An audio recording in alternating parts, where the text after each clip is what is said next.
So welcome you on this fourth module of Stop Worrying and Start Living. So Dadra Nagar Haveli Daman Diu द्वारा महिला शक्ति केंद्र अंतर्गत बेटी बचाओ बेटी पढ़ाओ की तरफ से मैं सोनल राज्य गुरु life skill and soft skill trainer और लाइफ कोच आपके समक्ष फोर्थ मॉड्यूल प्रेजेंट करने जा रही हूँ। और आज का जो टॉपिक है वो है हमारा stop worrying and start living पे। मतलब कि अगर आप चिंता करते हैं तो उसको स्टॉप करना है, और अगर आपको बहुत ही ज़िंदगी अच्छी जीनी है तो उसको स्टार्ट करना है। चलिए दोस्तों, आज हम फर्स्ट टॉपिक से हम लोग स्टार्ट कर रहे हैं इस मॉड्यूल को कि पावर ऑफ हैबिट्स, मतलब कि जो हमारी आदत है उसका सबसे बड़ा रोल क्या है हमारी ज़िंदगी में। जैसे कि मैंने आपको लास्ट मॉड्यूल में ये चीज़ सिखाई थी कि आपको फेल्चर्स अगर आए तो दूसरों को ब्लेम नहीं करना है, पर क्या करना है, खुद की रिस्पॉन्सिबिलिटी लेनी है। वैसे ही ये पावर ऑफ जो हैबिट्स है उसके बारे में हम जानने वाले हैं। जैसे कि एक्चुअली ये जो चिंता की आज जो टॉपिक है उसके बारे में हम बात करने वाले हैं कि लोगों को अभी टेंशन और चिंता करने की एक आदत सी पड़ गई है। जैसे कि क्या, अगर आप चिंता नहीं कर रहे हो तो लोगों को ऐसा फील होगा कि यार इसको कोई टेंशन ही नहीं है, इसको ज़िंदगी में कोई टेंशन ही नहीं है, तो ऐसा क्यों होता है। सेकेंडली कि अगर आप चिंता करना बंद कर देते हैं किसी चीज़ के लिए तो लोग क्या समझते हैं कि आपने तो खुद की रिस्पॉन्सिबिलिटी लेना छोड़ दिया है, ऐसा क्यों। थर्ड थिंग कि आप खुद भी कभी टेंशन नहीं लेते तो आपको ऐसा फील होने लगता है यार मैं टेंशन क्यों नहीं ले रहा हूँ, ऐसा क्यों हो रहा है, मुझे कोई टेंशन ही नहीं हो रहा। इसमें भी एक टेंशन पैदा हो जाता है। और जो पांचवी चीज़ है वो है एक एक्सेप्टेंस लेवल कि मुझे टेंशन हो रहा है, मुझे ये वरी आ रही है। उसके बारे में एक बहुत ही अच्छी चीज़ बात करना चाहूँगी आपसे कि हम लोग ज़िंदगी जीना ही भूल जाते हैं। आप सोचो कि जैसे कि एक बच्चा पढ़ रहा है, ठीक है, अगर आप कोई स्टूडेंट है तो आप क्या सोचोगे, आपको फ्यूचर की टेंशन लगी पड़ेगी, यार मैं कॉलेज में आ जाऊंगा ना तब मैं खुश हो जाऊंगा, जब मैं आगे पढ़ाई करूंगा मुझे कुछ मिल जाएगा तब मैं खुश हो जाऊंगा, जब मुझे कॉलेज में एडमिशन मिल जाएगा तो तुम्हें शादी की टेंशन पड़ी रहती है कि अब मुझे जॉब करना है, जॉब के बाद शादी करनी है, फिर शादी के बाद बच्चे करने, तो उसका ही टेंशन टेंशन टेंशन। जब आप बुढ़ापे तक चले जाते हो तब तक ये टेंशन कभी जाती ही नहीं है आपकी ज़िंदगी से। तो आपको इससे उभर के बाहर आना है और आपको बहुत अच्छी लाइफ जीनी है। तो जैसे कि मैंने एक साइंटिफिक रिसर्च किया था जिसके बेसिस पे मुझे कुछ पॉइंट्स मिले हैं, वो आज मैं आपके सभी के साथ डिस्कस करना चाहती हूँ। जैसे कि स्टैटिस्टिक्स ये बोलता है कि जो 40% लोग जो हैं वो ऐसा समझते हैं कि I worry which I will never happen, मतलब कि वो ऐसी थिंग्स के बारे में, ऐसी चीज़ों के बारे में सोचते रहते हैं या फिर चिंता करने लेते हैं जो कभी होने ही नहीं वाली है, जो आपकी ज़िंदगी में कभी होनी ही नहीं वाली। वैसे 40% लोग इस पर फोकस करते हैं और फिर उसके रिज़ल्ट पे करते कि अभी उसका क्या रिज़ल्ट आएगा। अरे भैया, जो चीज़ हुई नहीं है तो उसके बारे में टेंशन क्यों करना। जो दूसरी चीज़ है वो मैं डिस्कस करना चाहती हूँ, वो है 30% लोग, 30% लोग क्या सोचते हैं, बैठे बैठे अपने पास्ट के बारे में सोचेंगे, इसने है ना मेरे को ये बोल दिया था, इसने है ना मुझे वो बोल दिया था। बस वही सोच सोच के या तो गॉसिप करते रहेंगे और चिंता में खुद को भी डालेंगे और दूसरों को भी डालेंगे। तीसरा जो एक स्टैटिस्टिक निकला था वो 12% लोग हैं वो दूसरों को ब्लेम करते रहते हैं। कोई भी चीज़ हो उनको चीड़ी चढ़ती है और उसमें उनको प्रॉब्लम ही दिखती है, तो क्रिटिसिज्म करना, ये है तीसरा फैक्टर। और चौथा फैक्टर है वो है 10% लोग जो है वो अपनी हेल्थ को रिलेटेड इतना टेंशन कर लेते हैं कि उनकी हेल्थ और बिगड़ जाती है उल्टा सुधारने के जाए। जैसे कि हमने फर्स्ट सेशन में ये सीखा था कि माइंड और बॉडी दोनों कनेक्टेड है, और आज के सेशन में भी आगे जाके ये पॉइंट के बारे में बात करने वाले हैं। और जो पांचवी चीज़ है वो है 8% लोग जो है वो जैसी ज़िंदगी चली जा रही है, वही ज़िंदगी वो लोग जीते रहते हैं। तो भाई पावर ऑफ हैबिट्स, अभी उसको अगर आपको सुधारना है, ठीक है, अगर ये चिंता वाली चीज़ को अगर आपको सुधारना है तो आप क्या कर सकते हैं, उसके बारे में आज हम अब हम जानने वाले हैं कि भाई उसका सल्यूशन क्या है। अगर हमारी कोई पावर ऑफ हैबिट्स है, ठीक है, इसको पावर क्यों बोलते हैं कि हमारी जो आदतें हैं वही हमें सुधारनी है, पर हम उसको किस तरह सुधार सकते हैं तो उसके बारे में भी बात करने वाले हैं। और सबसे पहली बात तो जैसे कि हमने पहली प्रॉब्लम के बारे में बात की कि हम लोग टेंशन बहुत ले लेते हैं हर एक चीज़ का और ज़िंदगी इसमें ही बिता देते हैं। तो अभी हमें क्या करना है, पहला सल्यूशन मैं आप सभी को देना चाहूँगी वो क्या है कि आपको खुद को सवाल पूछना है, वो भी पॉजिटिव सवाल कि भाई ये प्रॉब्लम तो अभी आ चुकी है, अभी मुझे उसका सल्यूशन किस तरह निकालना है। तो सल्यूशन बेस्ड अगर आप क्वेश्चन पूछते हो अपने आप को तो ज़रूर से ज़रूर आपको उसका सल्यूशन मिलता ही मिलता है। सेकेंड स्टेप आपका क्या रहेगा, उस चीज़ के लिए प्रिपेयर कीजिए। अगर आपको कोई प्रॉब्लम है तो आपको एक नोटबुक और पेन लेके बैठिए कि भाई ये सारी मुझे प्रॉब्लम हो रही है, इसके बारे में मैं ज़्यादा सोचता हूँ या सोचती हूँ। और फॉर एग्ज़ाम्पल अगर आप कोई स्टूडेंट हैं, ठीक है, अगर आपकी एग्ज़ाम्स आ रही है, आपको बहुत टेंशन होता है, आपको बहुत ज़्यादा पैनिक कर देते हो, आपको बहुत अंदर से ऐसा फील होता है मैं कैसे दूँ एग्ज़ाम, मेरा क्या होगा। बहुत सारे बच्चे इसमें डिप्रेशन में आ जाते हैं, एंग्जाइटी हो जाता है, उनको बहुत स्ट्रेस फील होता है और प्लस साथ साथ में कभी कभी वो एग्ज़ाम तक देने नहीं चाहते हैं। इस चिंता में वो अपना करियर बर्बाद कर देते हैं और या तो फिर आठवीं पढ़ के फिर बाद में वो लोग ड्रॉप आउट ले लेते हैं। पर ड्रॉप आउट नहीं लेना है आपको, ड्रॉप आउट नहीं लेना है आपको। क्या करना है, आपको अपना ज़िंदगी बनाना है, कुछ लक्ष्य बनाकर उसको पाना है, तो अपनी फैमिली को भी तो हेल्प करना है। तो अभी क्या कर सकते हैं, सेकेंड स्टेप में आपको उसकी तैयारी करनी है। पहला तो क्वेश्चन हमने पूछ लिया कि भाई क्या प्रॉब्लम हो रही है, सेकेंड क्वेश्चन जो हमारा सल्यूशन है वो क्या है, वो हमें प्रिपेयर करना है। हमें कोई भी चीज़ हो उसको अच्छी तरह से लिख दीजिए कि अभी मैं इसका सल्यूशन, इसका उपाय क्या ढूंढ सकता हूँ या ढूंढ सकती हूँ। तो वो ज़रूर करना है। अगर आपकी एग्ज़ाम्स आ रही है तो आप 1 महीने पहले उसकी प्रिपरेशन कीजिए, तो आपको ज़रूर से अच्छे मार्क्स आने ही आने हैं, आपकी मेहनत ज़रूर से फलेगी। और जो फॉर एग्ज़ाम्पल आपको कभी कभी बच्चों को रिजल्ट्स जब आ जाते हैं उनके, तब उनको बहुत टेंशन हो जाता है कि यार अब क्या होगा, मुझे सिर्फ इतने ही मार्क्स आए हैं, अब मैं क्या करूँ, अब मेरे पास कोई दूसरा मौका नहीं है। जी नहीं, आपके पास बहुत सारे मौके होते हैं और आप नेक्स्ट टाइम कोई बात नहीं, आपको उसका सल्यूशन निकालना है कि अभी मेरा नेक्स्ट स्टेप क्या होना चाहिए। अगर मेरे इसमें कम मार्क्स आए तो मैं इसको इम्प्रूव किस तरह कर सकता हूँ। वैसे ही अगर आप कोई जॉब या बिजनेस में है तो आप उसका एक बुक में लिखिए अपने प्रॉब्लम्स को और उसको सल्यूशन बेस्ड उसके उपाय निकालिए, ना कि दूसरों को थोप के फैमिली को परेशान करते हैं, आप अपने फ्रेंड्स को परेशान करते हैं और अपने आप को भी परेशान करते हैं। तो ये क्यों करना है, ज़िंदगी इतनी ब्यूटीफुल है, उसको जीना है बहुत अच्छी तरह से। इसी के लिए तो ये प्रोग्राम आपके लिए डिज़ाइन किया हुआ है। और अभी मैं 6 आपको एक स्टेप्स बताने वाली हूँ या एक ज़रिए बताने वाली हूँ जिससे आपको जो चिंता है वो आपकी थोड़ी सी कम हो जाए। हमने सल्यूशन तो बात कर ली, पर उसको कम भी तो किस तरह कर सकते हैं उसके बारे में हम बात करेंगे। जैसे कि अगर आपको टेंशन हो रहा है और किसी चीज़ को फेस करने से, मतलब मुश्किलें जब आप फेस करते हो तो आपको है ना अंदर से एक बहुत अच्छा फील होने लगेगा, आपको एक करेज फील होगा, एकदम से आपको आप में एक हिम्मत आ जाएगी कुछ फेस करने की ज़िंदगी में। तो ये चीज़ ज़रूर करिएगा। सेकंड चीज़ है कि एक्सेप्ट ऑब्स्टिकल्स, मतलब कि आपकी ज़िंदगी में कोई भी मुश्किलें आती है तो उसको एक्सेप्ट कीजिए।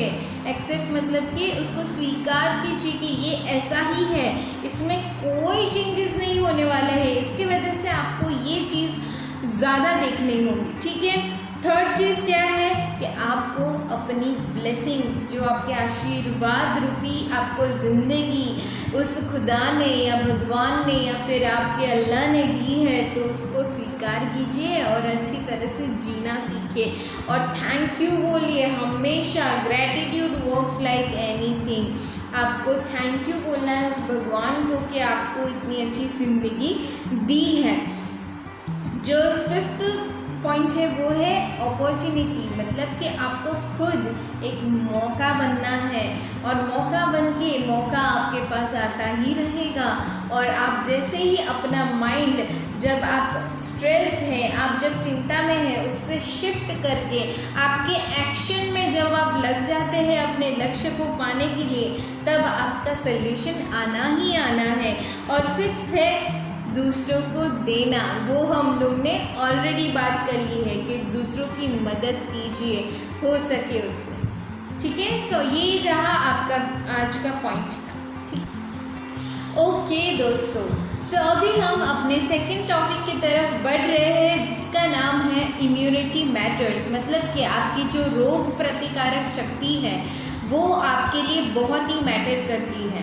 तो मतलब कि क्या, अभी कोविड-19 का जैसे कि अभी सब माहौल चल रहा है, उसमें अपनी हेल्थ को किस तरह स्ट्रॉन्ग रखना, इसके बारे में मैं कुछ पॉइंट्स आपके सामने लेके आई हूँ। और आपको सबसे पहले तो ये समझना होगा कि रोग प्रतिकारक शक्ति होती क्या है। तो भाई उसके एक उदाहरण से हम समझते हैं कि वो एग्जैक्टली है क्या। लोग बोलते हैं कि ये तो साइंस वालों का काम है, तो हमें पता नहीं चलता। तो ज़रा मैं आपको बहुत सिंपल और सरल भाषा में आज आपको समझाने वाली हूँ। जैसे कि अगर आपका जो इम्यूनिटी, फॉर एग्जांपल ये देश है, ठीक है, देश को बचाने के लिए हमारी जो आर्मी है, हमारी जो सोल्जर्स हैं, हमारी जो जवान है, वो हमको प्रोटेक्ट करने के लिए बैठे हैं कि नहीं। अगर किसी ने किसी भी तरफ अगर हमें अटैक करने की ट्राई करते हैं, तो जो हमारी आर्मी है, नेवी है, समुद्र से जो फाइट करते हैं उनका नाम नेवी होता है, ठीक है, एयरफोर्स वाले होते हैं जो आसमान से अगर कोई अटैक होता है तो वहाँ से। वैसे ही हमारी बॉडी में एक टाइप के जंतु होते हैं, एक टाइप के हमारी इम्यून सिस्टम, एक भगवान ने बहुत ब्यूटीफुल सिस्टम हमारी बॉडी के अंदर इंस्टॉल की हुई है, जिससे हम कहते हैं इम्यूनिटी सिस्टम। मतलब रोग प्रतिकारक सिस्टम है हमारे अंदर कि कहीं पे भी अगर कोई भी टाइप का जंतु या कुछ भी घुसने का ट्राई करता है, तो वो उसको प्रोटेक्ट करता है और उसको धक्का मार के बाहर निकाल देता है। तो सिमिलरली यही चीज़ होती है एक इम्यूनिटी पावर का। तो अभी ये मैटर इसलिए करता है बिकॉज अभी माहौल भी कुछ इस तरह चल रहा है और आप अपनी इम्यूनिटी को इस सिचुएशन में किस तरह स्ट्रॉन्ग रख सकते हैं, ठीक है। तो पहले पॉइंट से हम लोग स्टार्ट करते हैं कि सबसे पहली मिस्टेक, मतलब कि भूल लोग क्या करते हैं, उसके बारे में हम जानेंगे। पहला पॉइंट है कि जो उनको एक सबसे पहली बात, जो आपका इम्यूनिटी सिस्टम है, ठीक है, वो डाउन किसके वजह से होता है उसके बारे में हम जानेंगे। Factors affecting your immune system, मतलब कि कौन से ऐसे फैक्टर्स हैं जो आपके रोग प्रतिकारक शक्ति को डाउन करते हैं। मतलब कि क्या, अगर आप कुछ खाते हो, ठीक है, आपको खुद अच्छे से हज़म नहीं होता है, या फिर जैसे ही हज़म नहीं होता है तो वो चीज़ क्या हो जाती है, आपका इम्यूनिटी ऑलमोस्ट डाउन होने लगता है। सबसे पहली बात तो ऐसा बोला जाता है कि इस दौरान अगर आप शुगर बहुत कम लो तो बहुत ही अच्छा है। शुगर मतलब कि मीठा खाना अवॉइड कीजिए, जो गुजराती में उसको खांड बोलते हैं, हिंदी में मीठी चीनी बोलते हैं, ठीक है, उसको अवॉइड कीजिए। अवॉइड मतलब कि उसको मत यूज़ कीजिए खाने में। उसका एक रीज़न है कि अगर कोई भी इंसान है, ठीक है, अगर उसने वो चीनी खाई और वो रास्ते से निकल पड़ा तुरंत ही विदिन 30 मिनट्स और आधे घंटे में, तो उसको 101% उसको कोई ना कोई बीमारी अगर कोई बाहर फैल रही है तो उसको होना 101% पॉसिबल है। तो आपको सबसे पहली बात तो कि चीनी और उसका जो इंटेक है वो कम कर दीजिए। सेकेंड चीज़ जो मैं आपसे बताना चाहती हूँ कि अगर आपकी इम्यूनिटी डाउन हो जाती है, ठीक है, आपकी रोग प्रतिकारक शक्ति डाउन है, तो तो कौन सी चीज़ों में प्रॉब्लम स्टार्ट होती है? तो भाई पहली बात कि आप में एक एंजाइटी, फियर जो भी हो, ठीक है, वो कब डाउन होती है? जब आप एकदम स्ट्रेस में होते हो। भाई ये स्टॉप वरिंग और स्टार्ट लिविंग का मैंने ये सेशन ही क्यों कंडक्ट किया? उसका मेन रीज़न यही है। अगर आप टेंशन मुक्त हो जाओगे, अगर आपको जो फ्यूचर का टेंशन, जो भी हमने फैक्टर्स इसके पहले जो डिस्कस किए वो बहुत इंपॉर्टेंट है। अगर आप हमेशा डर में रहोगे, अगर आपको हमेशा टेंशन रहता रहेगा, तो आप किस तरह लड़ पाओगे अपनी इम्यूनिटी सिस्टम से? It is not possible. वो आपका डाउन हो जाता है और आप बीमारियों को इन्विटेशन कार्ड भेज देते हैं कि भाई तू आ, ऐसा होता है, ठीक है। तो आपको ये चीज़ समझनी पड़ेगी कि अगर आप स्ट्रेस में हैं तो आपका जो आपकी बॉडी जो एक डिजीज़ है, डिजीज़ मतलब कि कोई भी बीमारी आपके पास घूम रही है, तो उसको फाइट करने में, उससे लड़ाई करने में उसको हेल्प मिलता है अगर आपको वो स्ट्रॉन्ग हो तो। पर अगर आप टेंशन में रहोगे तो हमारा जो बॉडी है ना, मैंने नहीं बोला कि body and mind are connected, दोनों एक साथ चलते हैं। तो आप जो सोचेंगे वैसे ही आपकी बॉडी पे इफ़ेक्ट आने वाला है। दूसरी बात, हम लोग 3T's के बारे में बात करेंगे, वो है टॉक्सिन्स, ट्रॉमा और थॉट्स। मतलब कि जैसे मैंने थॉट्स के बारे में तो ऑलरेडी बात कर ली है कि आपके जो सोचोगे वही आप बनोगे। ट्रॉमा मतलब कि आपकी ज़िंदगी में कुछ ऐसा हुआ हो जिससे आपको एक वो बोलते हैं शॉक लग गया हो कि ओह कोई भी मर गया, या फिर कुछ भूकंप आ गया और उसके वजह से आपको एक शॉक लग गया। कोई भी ऐसी चीज़ जो आपको बहुत शॉक करती है, वो भी आपकी इम्यून सिस्टम को डायरेक्टली इफेक्ट करके डाउन कर देती है। थर्ड जो चीज़ है टॉक्सिन्स। टॉक्सिन्स मतलब कि क्या? जो भी आप बाहर का खाना खाते हो, कुछ ऐसे फॉलिक एसिड या कोई भी टाइप का एक एसिड्स आता है जो आपकी बॉडी को बहुत नुकसान पहुंचाने वाले एसिड वाले फूड जो खाना खाते हो आप, उसके वजह से आपके बॉडी में एक टाइप का कचरा भरने लगता है और वो कचरे की वजह से आपका जो ब्लड सर्कुलेशन है, आपकी बॉडी जिस तरह चलनी चाहिए वो नहीं चल पाती है, उसके वजह से ज़्यादा प्रॉब्लम स्टार्ट हो जाती है। थर्ड जो चीज़ है वो है हमारी सोशल डिस्टेंसिंग। वो तो गवर्नमेंट बता ही रही है कि अगर आप कहीं पे भी जाते हो तो आपको दूर रहना है। अभी दूर रहना है वो तो गवर्नमेंट वाले बोल रहे हैं, पर और एक बात बताऊँ मैं आपको, आपका ये जब लॉकडाउन स्टार्ट हुआ ना, तब जब सब अलग अलग रहने लगे उसमें भी एक स्ट्रेस पैदा हो गया, लोग का इम्यूनिटी पावर एकदम सिंक्रो हो गया। इसके वजह से केसेस भी इसके वजह से ज़्यादा बढ़े। क्यों? क्योंकि अगर आप लोगों से मिल नहीं रहे हो, फॉर एग्ज़ाम्पल कोई स्टूडेंट है वो कहीं पे फंस गया, वो अपनी फैमिली से मिल नहीं पा रहा है, 2 महीने तक लॉकडाउन कंटिन्यू रहा, वो यहाँ तक ट्रैवल नहीं कर पाया, वो सोचता रहेगा मैं कहाँ पे जाऊँ, कहीं ना कहीं एक अकेलापन फील हो जाता है और इसके वजह से भी हमारी इम्यूनिटी डाउन हो जाती है। तो कंटिन्यूसली आप लोगों के जितने भी कांटेक्ट में रहोगे तो आपको ज़्यादा अच्छा फील होगा। फ़ोन पे रहिए, वीडियो कॉल कीजिए, अगर आपका पॉसिबल नहीं हो पा रहा है तो बात करते रहिए। प्लस फोर्थ थिंग इज़ कि लैक ऑफ स्लीप, मतलब कि अगर आपकी जो नींद है वो अगर पूरी कंप्लीट नहीं होती है तो वो डायरेक्टली आपकी इम्यून सिस्टम पे इफ़ेक्ट करता है, रोग प्रतिकारक शक्ति कम हो जाती है। आप देखना जिस दिन आपकी नींद पूरी ना हुई हो, दूसरे दिन आप जब उठोगे तो या तो आपको चिड़चिड़ापना लगेगा, आपको अच्छा दिन नहीं फील होगा, पूरी बॉडी में पेन रहेगा। आपने ज़रूर ये सारी चीज़ों को महसूस किया होगा।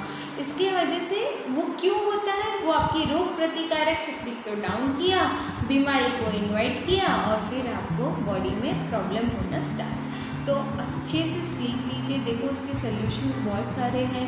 लोगों को मोबाइल आजकल बहुत ही यूज़ करने की आदत होती है, जब आप वो सोते हो तो कम से कम उसका यूज़ करना। और मेरा सजेशन है, और इवन साइंटिफिक रिसर्च के हिसाब से भी, अगर कोई भी इंसान 2 घंटे पहले अपना मोबाइल स्विच ऑफ कर देता है तो आप अच्छी से नींद ले सकते हो। और बहुत सारे जनों पे और भी इस पर रिसर्चेस हो रहे हैं कि और क्या इम्प्रूवमेंट ला सकते हैं, मोबाइल फ़ोन को किस तरह कम से कम यूज़ कर सकते हैं ताकि वो हमें इतना इफ़ेक्ट ना करे। पांचवी जो चीज़ है वो है लैक ऑफ वाटर।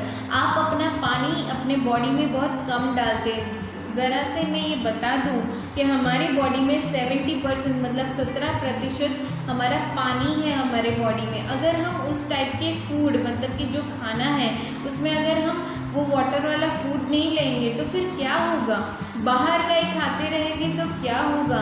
तो इसकी वजह से आपको पानी, अगर आप पानी ज़्यादा नहीं पी पा रहे हो या कुछ भी ऐसा हो रहा है तो आप वैसी टाइप की वेजिटेबल्स या फूड जो सब्जियां हैं जिसके अंदर पानी भरपूर है वैसी टाइप की डाइट लेना स्टार्ट कीजिए तो ज़रूर आपको फ़र्क नज़र आएगा और वो भी आपकी इम्यूनिटी स्ट्रॉन्ग करेगा।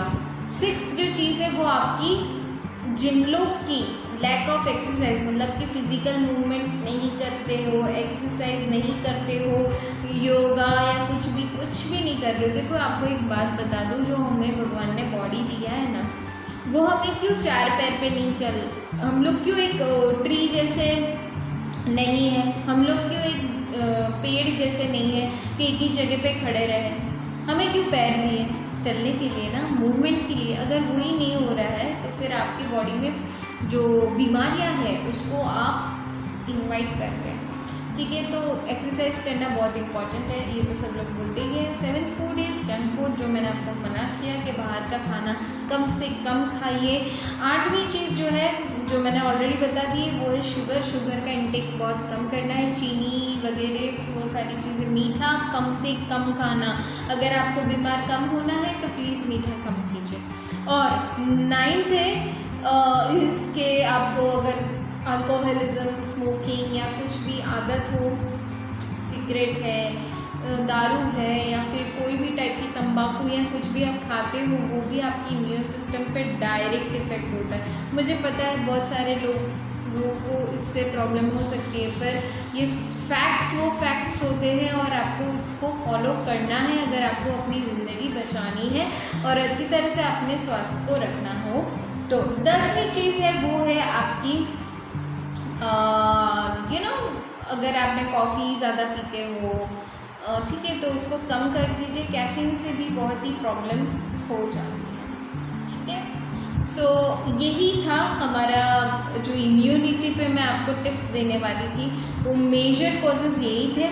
उसके बाद हम जानते हैं कि ये सारी चीज़ तो हमने समझ ली, जैसे कि फूड में मैंने आपको ऑलरेडी बता दिया कि जब आप जो खाते हो आप वही बनते हो। ठीक है, अगर आप अच्छी चीज़ खाओगे तो आपका दिमाग भी वैसी चीज़ बनेगा और वैसे ही आप चीज़ खाओगे। तो हो सके उतना नॉनवेज को भी अवॉइड कीजिए, बिकॉज इसमें ऐसा होता है कि अगर आप हैवी फूड्स खाते हो तो उसको पाचन में भी बहुत समय लगता है और वो 15 दिन तक वहाँ पे पड़ा रहता है और सड़ जाता है और आपको बीमारियाँ भी हो सकती है। तो हो सके अभी के समय में उसको अवॉइड कीजिए और जो शाकाहारी सब्जियां हैं जो पचने में बहुत इजी है उसको आप अडैप्ट कीजिए।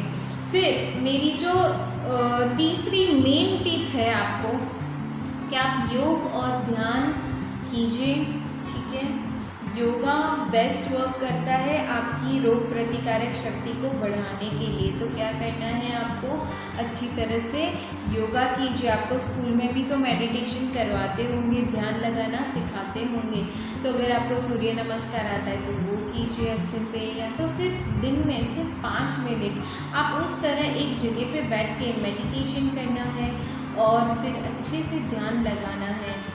कुछ नहीं सोचना, जब मैं ये बोलती हूँ तो कुछ ना कुछ तो आपको दिमाग में आता ही है। कुछ नहीं करना है, आप ओम की प्रैक्टिस कर सकते हो या आप फिर ऐसे ही बैठ के सिर्फ जो आपके आसपास की आवाज़ है उस पर फोकस कर सकते हो। तो ये बहुत ही हेल्प करता है और आपकी ज़िंदगी को अच्छा बनाता है।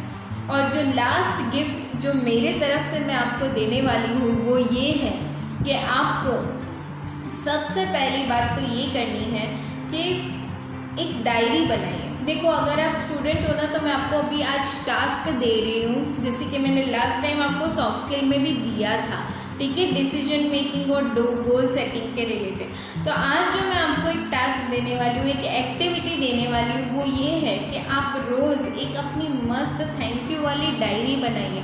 जिसके अंदर आप रोज़ लिखो कि मैं ज़िंदगी में किस चीज़ के लिए थैंक यू बोलना चाहता हूँ या चाहती हूँ भगवान से, अल्लाह से या जीसस, आप किसको भी मानते हो।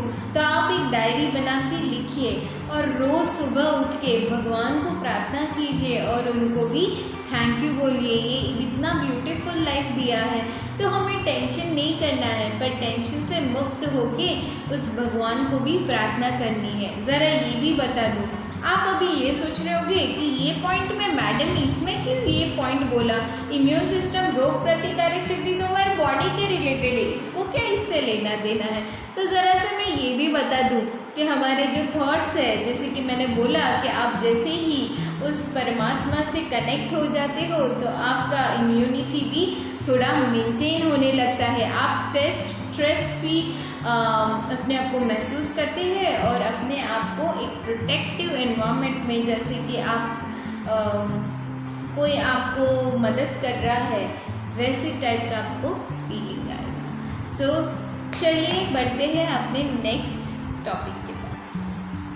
अपने तीसरे टॉपिक पे हम फोकस करते हैं जिसका नाम है आई एम न्यू, मतलब कि मैं कैसे नई ज़िंदगी हम लोग स्टार्ट कर सकते हैं। बट बिफोर दैट एक बहुत मेजर इशू जो मुझे आसपास देखने मिला है उसके बारे में ज़रूर डिस्कस करना चाहूँगी और मेरे कुछ रिसर्च फैक्ट्स थे वो आपके साथ डिस्कस करूँगी और हम जानेंगे इसमें से कि हम ऐसे लोगों को भी किस तरह मदद कर सकते हैं। अगर आप में से भी और आपके आसपास भी कोई ऐसे लोग हैं जो डिप्रेशन के शिकार है, जो इवन स्ट्रेस, एंग्जाइटी, उनको कुछ अच्छा नहीं लगता। देखो आज मैं आपको बताने वाली हूँ, लोगों को डिप्रेशन का मतलब भी नहीं पता होता और वो लोग सफ़र भी कर रहे होते हैं। तो आज हम लोग एक डिफरेंस उसको समझने वाले हैं, ठीक है। उसके पहले थोड़े से जो मैंने स्टैटिस्टिक्स निकाला है उसके बारे में हम ज़रूर बात करेंगे। देखो इस दुनिया में जो है 55% लोग जो है, जो हमारी पॉपुलेशन है, जनता है, उसमें से 55% लोग सुसाइड कमिट करते हैं। अभी उसमें से कैटेगरी है कि कौन से लोग कितने प्रतिशत किस लिए, कौन सी वजह से सुसाइड करते हैं। तो भाई 28 लोग जो है वो लोग रिलेशनशिप की वजह से, मतलब कि किसी के साथ किसी का रिश्ते के वजह से वो लोग सुसाइड करते हैं। अगर कपल्स हो या फिर शादियाँ हो या फिर शादी के बाद हो तो ये चीज़ ज़रूर से सुसाइड की रहती है। अगर मैं एग्ज़ाम्पल के तौर पे लूँ तो अगर कि कोई लड़की है, अगर वो न्यूली मैरिड है और बहुत ही गांव साइड रहती है और वो भी एक सही लड़की होती है जो नो डाउट, मतलब उसका अभी शादी हुआ है, उसको कुछ पता नहीं है, पर जैसे ही अपने ससुराल की तरफ से कोई प्रेशर आ जाता है डाउरी की वजह से या कुछ भी ऐसा हो जाता है तो दिमाग में एक अलग सा प्रेशर बन जाता है उस इंसान पे और वो अल्टीमेटली गिव अप करने का सोचता है और ना ही किसी को अप्रोच करना। अप्रोच मतलब कि किसी के पास जाके इसके बारे में बात करना। यूजुअली सुसाइड इसलिए होते हैं कि जब हमारे पास कोई भी रास्ता नहीं बाकी रहता तब ये चीज़ होती है।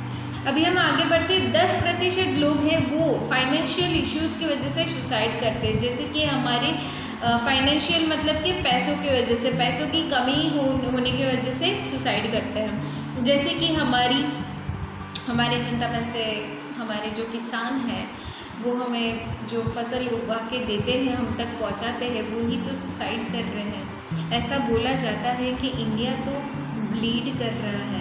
ब्लीड मतलब कि क्या, आपको पता नहीं है कि हमारे इंडिया जो पहले था उसकी खुशबू ही चली गई है। क्यों हम ऐसा सोचते हैं? आप सोचिए कि 10% लोग सिर्फ मनी मैटर की वजह से सुसाइड करते हैं। उसमें से हमारे किसान भी हैं, उनके पास कुछ हम लोग मदद नहीं करते हैं उनको, पर अभी सरकार ने काफ़ी कुछ स्टेप्स लिए हैं उनको मदद करने के लिए, तो उनका शुक्रिया अदा करते हैं हम। और फिर आगे 17 से 18% लोग जिनको सक्सेस मिल चुकी है अपनी ज़िंदगी में, पर अल्टीमेटली उनको कुछ पता चल जाता है कि मैं यहाँ पे पहुँच जाऊँगा तो मुझे खुशियाँ मिल जाएगी, पर ये बहुत ही गलत चीज़ है। इसके वजह से कभी कभी कोई बॉलीवुड सेलिब्रिटीज़ को भी हमने सुसाइड करते हुए देखा है, काफ़ी केसेस बाहर आते हैं।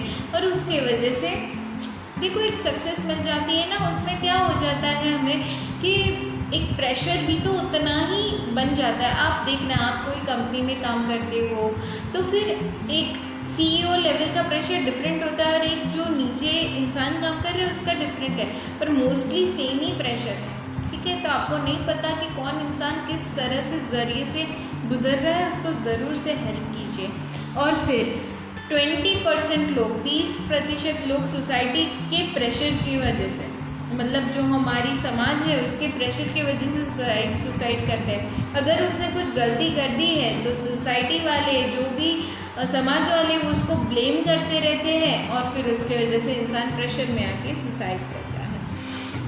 अभी बात ये समझने की है कि अभी ऐसे लोग जो सुसाइड करते हैं वो हमेशा, आप देखना, वो सिम्टम्स देते हैं, वो बताते हैं कि वो सुसाइड करने वाले हैं, पर वो इनडायरेक्ट वे में बताते हैं। आपको पता भी नहीं होता कि उनका ये मंशा है। और सडन ऑफ, कभी कभी हम सडन किसी की डेथ देख लेते हैं, उनको फांसी से लटका हुआ पाते हैं, तब हमें पता चलता है कि यार इसने ये क्यों किया। पर आप ये नहीं देखते कि उसके 1 वीक पहले आपने क्या उसको ऑब्ज़र्व किया था, क्या वो कुछ इंडिकेशंस दे रहा था कि वो नहीं जीने वाला है। तो ज़रूर से ऐसे लोगों को ध्यान से देखिए और उसको ऑब्ज़र्व कीजिए, उनकी बातों को भी समझिए। अगर आपके आसपास कोई लोग टेंशन में हैं तो आप ये देख पाएंगे। देखो चलिए अब हम सिम्टम्स पे जा रहे हैं कि ऐसे लोग, जो लोग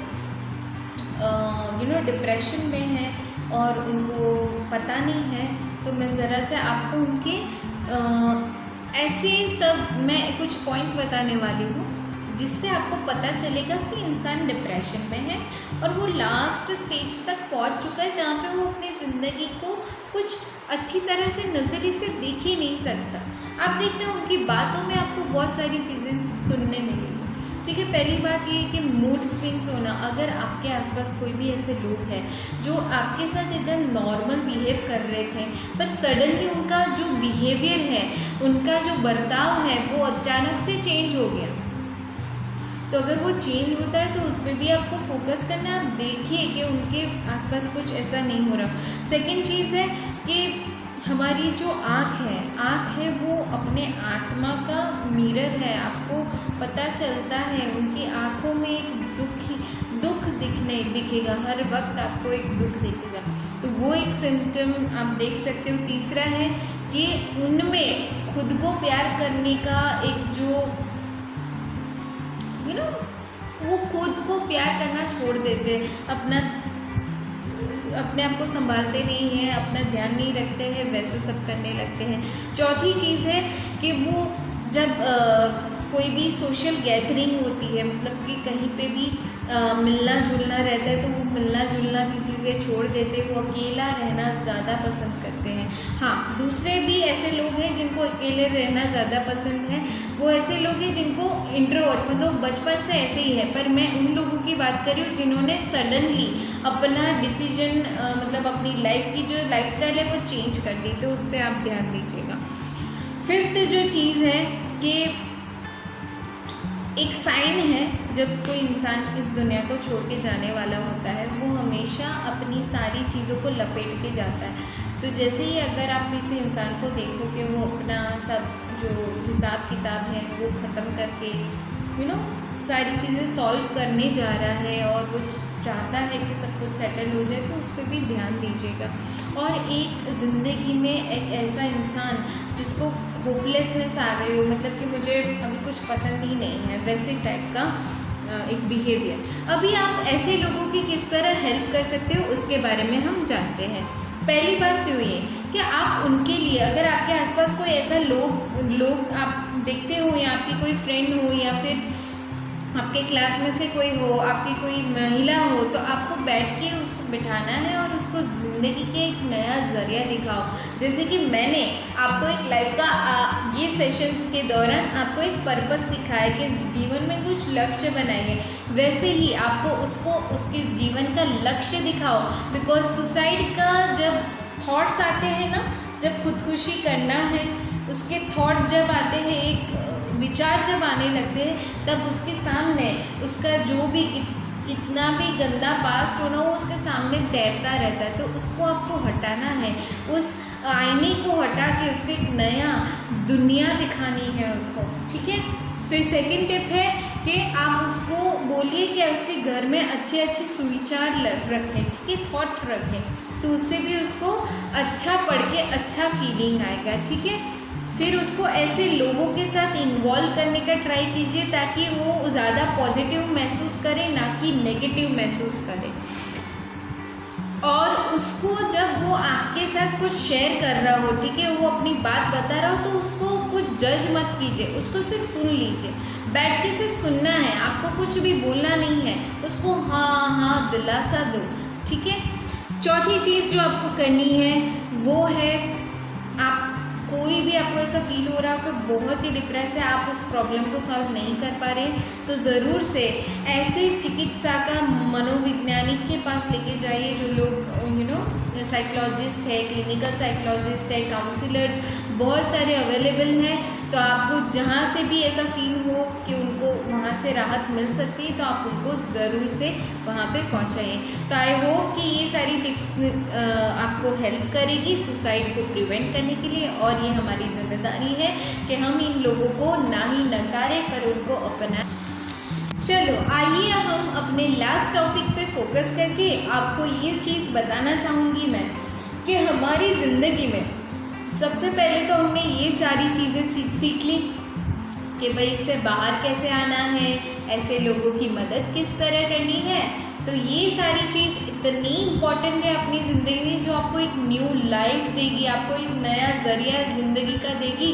और सबसे लास्ट चीज़ जो मैं टॉपिक में डिस्कस करने जा रही हूँ वो है परमात्मा से एक अलग सा कनेक्शन। जब आप उन परमात्मा से एक अच्छी सी बॉन्डिंग फील करेंगे तो आपको बहुत ही अच्छा महसूस होगा, और आपकी जो स्ट्रेस है वो भी एक अच्छी तरह से डाउन हो जाएगी। मैं यहाँ पे आपको एक स्टोरी शेयर करना चाहूँगी कि जब मैंने बहुत सारे लोगों को देखा हुआ है, स्टोरी नहीं पर मैं तो लाइव एग्जांपल्स अपनी ज़िंदगी का आपको बता सकती हूँ कि मैंने अपनी ज़िंदगी में काफ़ी चीज़ें सफ़र की थी, ठीक है। बचपन से लेके आज तक मेरा स्कूलिंग भी अच्छा नहीं रहा था, और मैंने मेरी ज़िंदगी में काफ़ी ऐसे पड़ाव आए जो बहुत ही मुश्किल थे, पर मैं उसमें से कैसे बाहर आई। मैं भी एक डिप्रेशन की पेशेंट थी बहुत पहले, मुझे भी टेंशन बहुत हो गया था, पर उसमें से मैं बाहर आई, तो वो किस तरह बाहर आई